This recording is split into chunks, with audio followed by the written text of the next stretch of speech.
In 1970, Eugene Fama gave finance a hard question. If you can see a clue, why has the market not seen it too? A stock chart may look like a message. A headline may feel obvious. A fund manager may tell a good story. But a public market is a crowded room. Every person in it wants the same bargain before you do.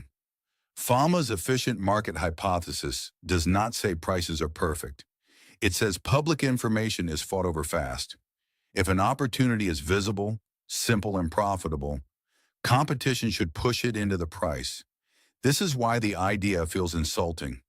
It does not attack your intelligence. It attacks your exclusivity. You may be smart. The problem is that many other people are smart too.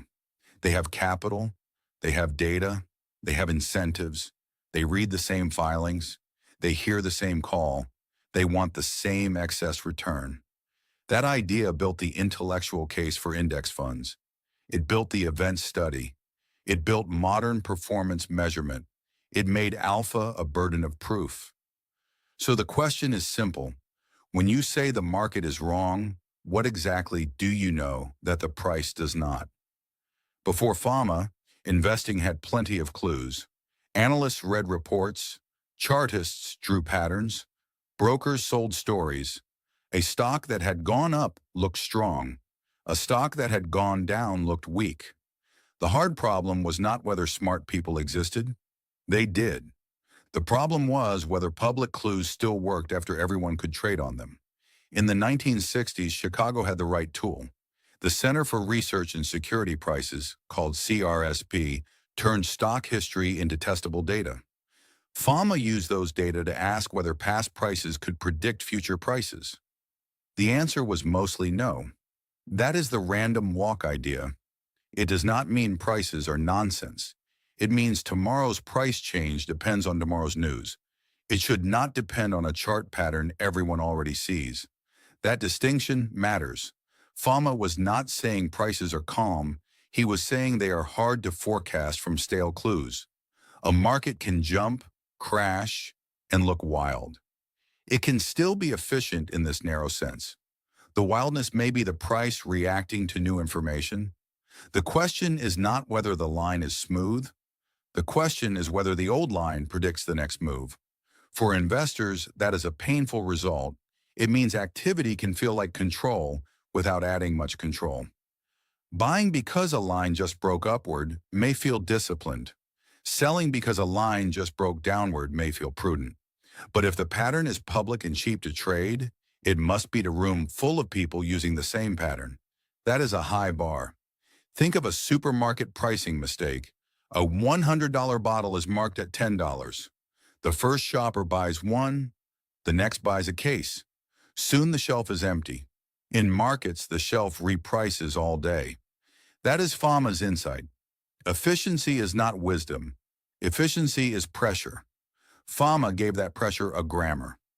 Weak form efficiency asks whether past prices predict future returns. Can a chart beat the market? Semi-strong efficiency asks whether public news is priced quickly. Can you trade after the headline and still get paid? Strong form efficiency asks whether even private information is already in the price. That is the extreme form. Insider trading laws exist because private information can matter. The practical battlefield is public information. Fama's claim was empirical. Test the strategy, adjust for risk, include costs. Ask whether the result survives outside the sample. That last phrase is deadly.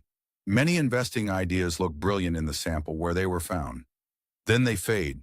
Sometimes the pattern was luck. Sometimes it was data mining. Sometimes it was real, but too small after trading costs. Sometimes it became crowded after publication. Fama's discipline forces the same question every time. Did this work because the market missed something, or because the researcher kept searching until the data smiled? The event study made this visible. Start with a dated event. A stock split is announced. A dividend changes. Earnings arrive. A merger is blocked. Estimate what the stock normally would have returned. Then measure the abnormal return around the event. If the market is slow, the price should drift after the news. If the market is fast, the price jumps, then the easy trend disappears. Fama, Fisher, Jensen, in Roll's 1969 stock split study helped make this method standard. The Nobel background shows the same logic. Prices often react around public news. After that, there is little clear drift. The market hears the bell quickly. That is why the event study became bigger than one paper. It became a standard tool in corporate finance. It became useful in securities law. It became a way to ask how investors value mergers, buybacks, dividend changes, lawsuits, and regulation. You do not have to believe a story. You can watch the price around the event. The market may be wrong, but the reaction tells you what the market believed at the time. That made finance more like a laboratory. The event date is the shock. The abnormal return is the measurement. The post-event drift is the test. If drift remains, maybe the market is slow. If drift does not remain, the price update was fast. Either way, the claim becomes measurable. There is one formula behind the screen. P today equals the expectation today of tomorrow's price plus cash flow. Here, P today is the current price. The expectation today means what today's information can reasonably imply. Tomorrow's price is the next uncertain quote.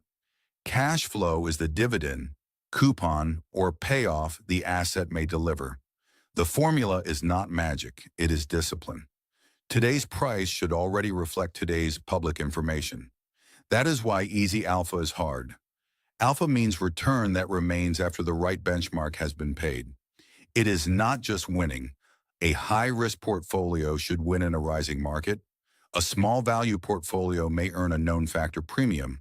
A concentrated portfolio may simply be lucky. Fama's world asks what remains after those explanations are removed. That remainder is the hard claim. But Fama's idea has a wall. A hard-to-beat price is not the same as a true price. Robert Shiller shared the 2013 prize for a reason. He showed that markets can swing too much over long horizons.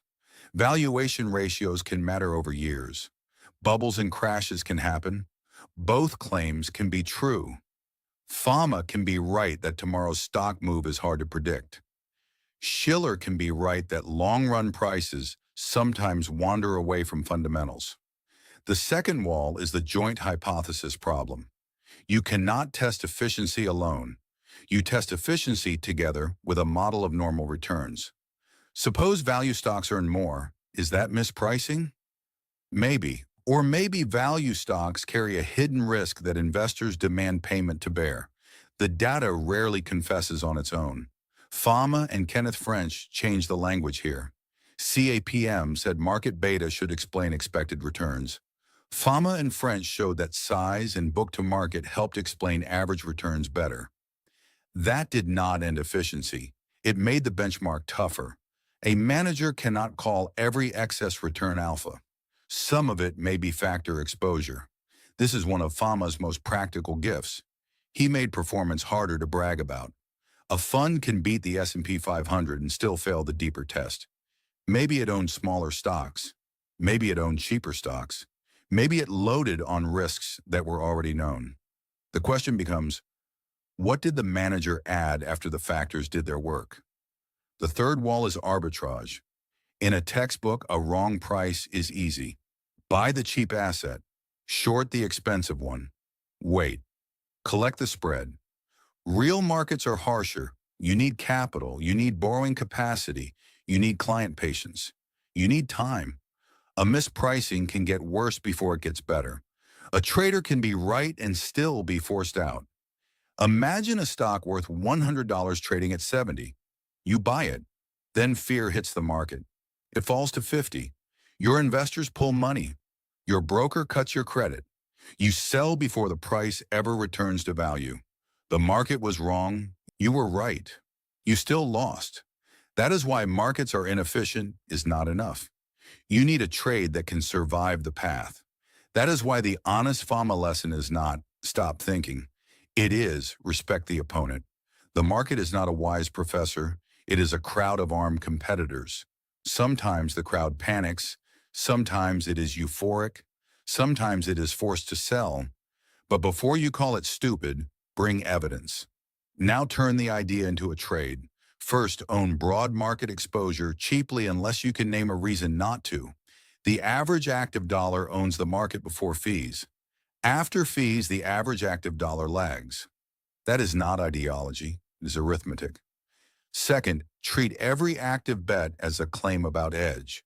The edge can be information, it can be interpretation, it can be behavior, it can be structure. If you cannot name the edge, you probably do not have it. Information edge means you know something legal and material that the market has not processed. In large liquid markets, that is rare. Interpretation edge means everyone sees the same facts, but you understand the consequences better. That is possible. It is also hard to prove. Behavioral edge means someone else is forced by fear, greed, mandate, or career risk. Structural edge means the other side trades for a non-economic reason. Index inclusion, forced liquidation, taxes, regulation, and balance sheet pressure can all matter. Third, benchmark the return correctly. A small value manager should not call the whole return skill. Some of it may be known factor exposure. Fourth, respect horizon. Fama's strongest evidence is about short-run public information. A slow valuation signal can still matter, but it should not be traded like a daily signal. This is where Fama and Shiller can live in the same room. Fama warns you not to expect tomorrow's move from yesterday's chart. Shiller warns you that years of high valuation can lower future returns. One speaks to speed, the other speaks to horizon. Good investors need both clocks. Fifth, size active bets as if you may be early or wrong. The market can punish a correct idea before it rewards it. This is where humility becomes a risk tool. If your thesis needs 5 years, do not finance it with 5 weeks of patience. If your trade depends on shorting a mania, assume the mania can double first. If your edge is small, fees can eat it. If your edge is crowded, exits can vanish. Fama does not remove judgment. He forces judgment to pay rent. The historical impact is everywhere. Index funds became default building blocks. Event studies became standard tools in finance and law. Factor models changed how allocators judge skill.